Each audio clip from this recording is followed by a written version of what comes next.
তোমার মতো এই ভিডিওটা আমার ভাগ্নে এবং তাদের খালু বাড়ি নিয়ে সাজানো।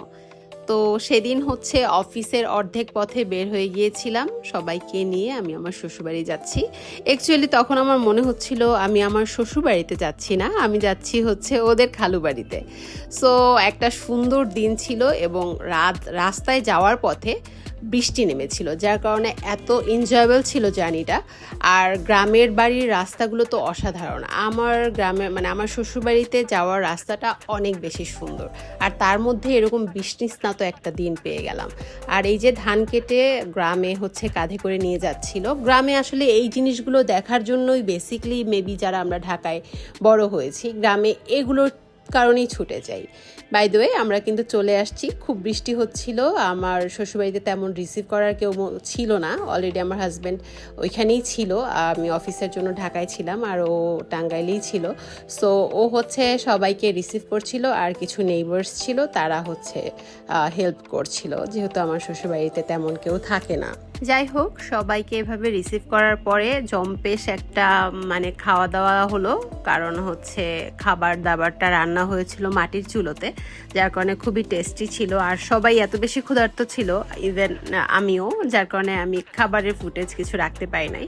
খাওয়ার পরেই তারা একেবারেই রেস্ট নিতে রাজি না, তারা যেই কারণে আসছে এই পুকুরটাতে তারা হচ্ছে লাফ দিয়ে পড়বে পানির মধ্যে, এই জন্য, যার কারণে ওরা খাওয়ার পরপরই হচ্ছে পুকুরে নেমে গিয়েছিল। এবং তাদের খালু মোটর ছেড়ে দিয়েছিল, যার কারণে পানি হচ্ছে নামছিল, ততক্ষণে বৃষ্টি কমে গিয়েছিল। আর এ হচ্ছে সবচেয়ে আমাদের ফ্যামিলির সবচেয়ে আদরের কিউট পকলা, ওকে আমি পকলা ডাকি আদর করে। সো ও খুব এনজয় করছিল ওর খালু বাড়ি। ও অ্যাকচুয়ালি আমার থেকেও ওর খালুকে বেশি পছন্দ করে, ওর কাছে ওর খালুই মনে হয় সব। ইভেন সামটাইমস মনে হয় ওর বাবার থেকেও ওর খালু বেশি প্রিয়। তো ভেবেছিলাম ও মনে হয় পানিতে নেমে খুব ভয় পাবে, বাট তেমন কোনো ভয় টয় পাচ্ছিল না। এই যে আমার জামাই এখন তাদের কবজায়, সবগুলো মিলে আমার জামাইয়ের সাথে দেখা হলেই হলো। ও কিডস খুব ফেভারিট ওদের নিয়েই ওরা সারাদিন বকবক করে। আমি ইভেন মাঝে মাঝে মেজাজ খারাপও হয় যে কিভাবে বাচ্চাদের সাথে এতক্ষণ কন্টিনিউয়াসলি ওদের কোশ্চেন্স অ্যান্সার করা যায়, ওদের সাথে পকপক করা যায়। ওদের 3 ঘন্টা পুকুরে ঝাপাঝাপি করার পরে এসে বাসায় এসে ফ্রেশ হয়ে এখন ওদের নৌকায় ওঠার পালা, যেহেতু খুবই রাশ ছিল, কারণ ওরা আজকে রাতে বা হচ্ছে কালকে সকালে, খুব সকালে চলে যাবে। দ্যাটস ওয়াই হচ্ছে দ্রুত সব কিছু ইভেন্টগুলো কমপ্লিট করার মতো একটা রাশ ছিল। তো এই নৌকাটা নিয়ে একটা গল্প আছে। আমার শ্বশুর বাবা আমাকে একদিন ফোন দিলেন ইউএস থেকে। তো আমি বললাম যে বাবা, খেতে তো পানি উঠেছে, নৌকায় থাকলে ভালো হতো, নৌকায় চললে ভালো হতো। আমি জাস্ট এমনিতেই বলেছিলাম।